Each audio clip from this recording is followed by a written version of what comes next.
I think it's interesting, really, to think that actually, when you unpick this, contracts, methodologies, and the way in which we buy our supply chain haven't changed in 25, 30 years.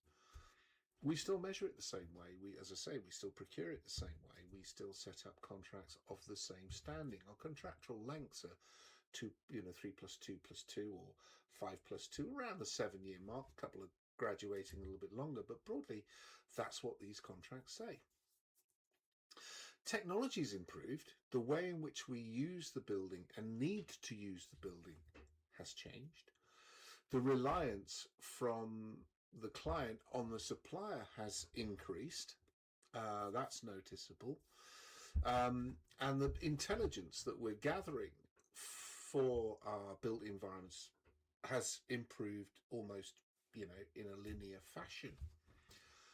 But how we set up our relationships hasn't. Now, there's two ways you could look at that, I guess. One is, if it ain't broken, don't fix it. Yeah. Or we still have a long way to go in terms of setting up relationships in a way that will guarantee a fruitful outcome for both the client and the supplier. I happen to think we're in that space. There is a simple principle in forging these relationships, and that is that it is the responsibility of the client to create an operating environment within which the supplier can be successful. And once in place, it is for the supplier then to be successful. I am unconvinced, on the basis of what I have seen, unconvinced that the client understands their obligations as part and parcel of that principle.